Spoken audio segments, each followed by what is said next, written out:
안녕하세요. 대단히 반갑습니다.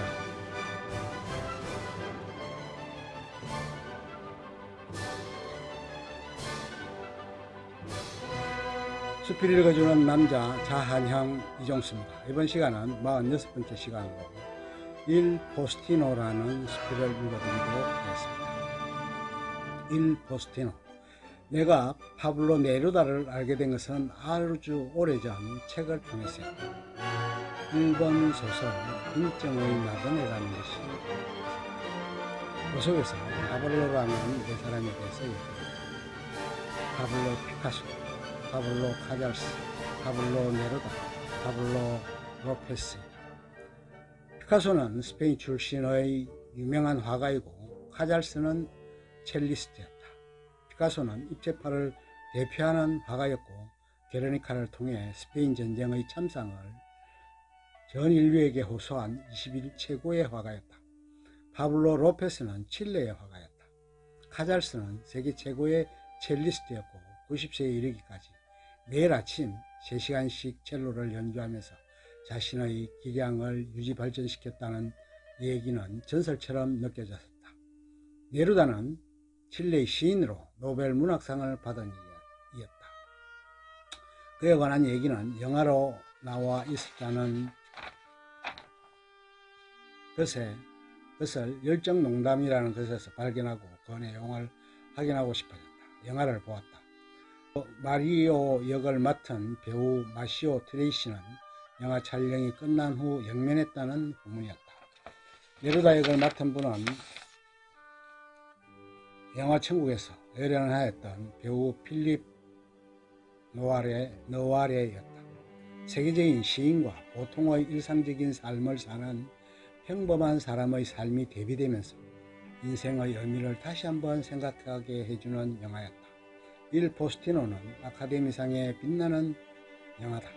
원작은 안토니오 스가르메타가 쓴 네루다의 우편 배달부였다.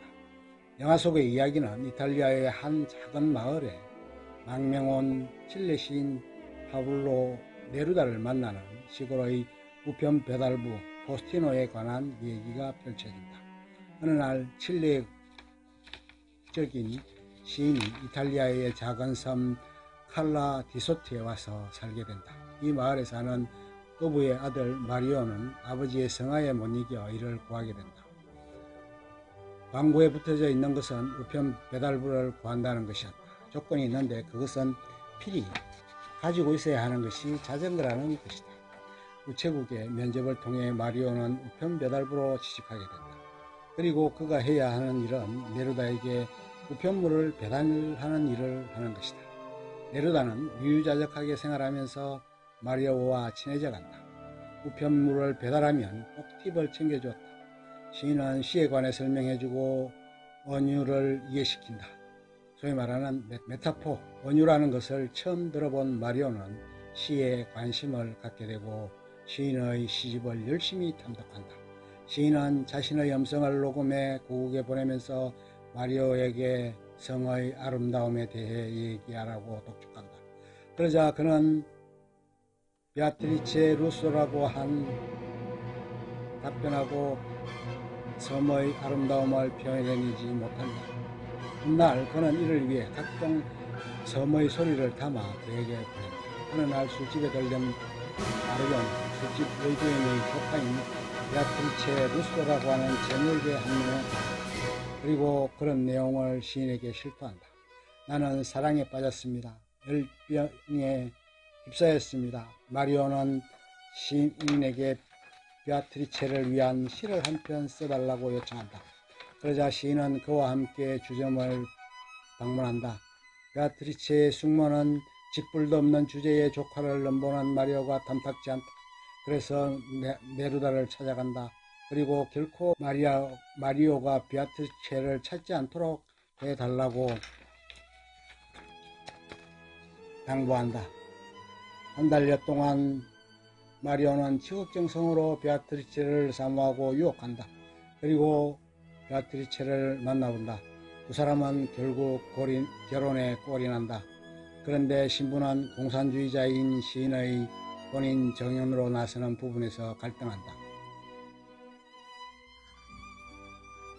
그러나 여차저차해서 둘은 결혼식은 이루어지고 두 사람은 행복한 시간을 보낸다.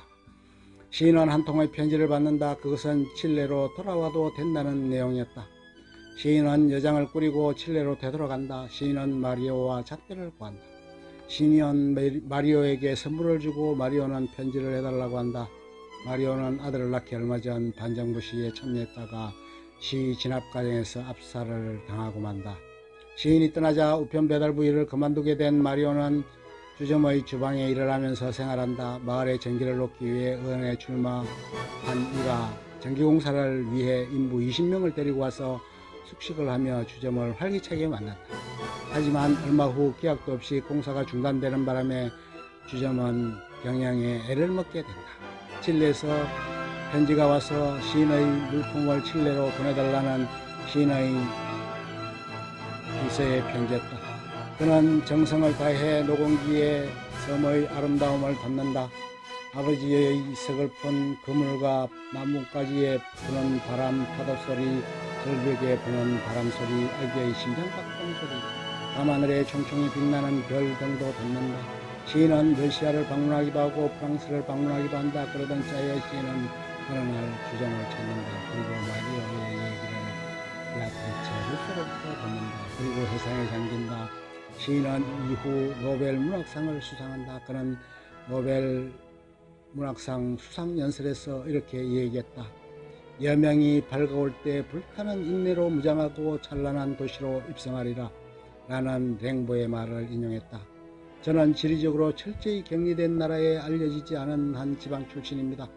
가장 버림받은 시인이었고 제 시는 지방적이고 고통스럽고 비를 머금고 있습니다. 하지만 항상 인간에 대한 신뢰를 버리지 않았습니다. 결코 희망을 잃지도 않았습니다. 그래서 여기에 도달했습니다. 시의 깃발을 가지고 말입니다. 결론적으로 미래는 랭보의 말대로 하는 것을 노동자, 시인 그리고 선한 의지를 가진 사람들에게 말씀드리겠습니다. 불타는 인내를 지녀야만 빛과 정의와 존엄성이 충분한 찬란한 도시를 정복할 것입니다. 이처럼 시는 헛되이 놀이하지 않았습니다. 마지막으로 그의 인정식을 감상해보자. 하늘의 품에 휩싸인 바다로 나 돌아가노니 물결 사이사이에 고요가 새로운 긴장을 자아내는가.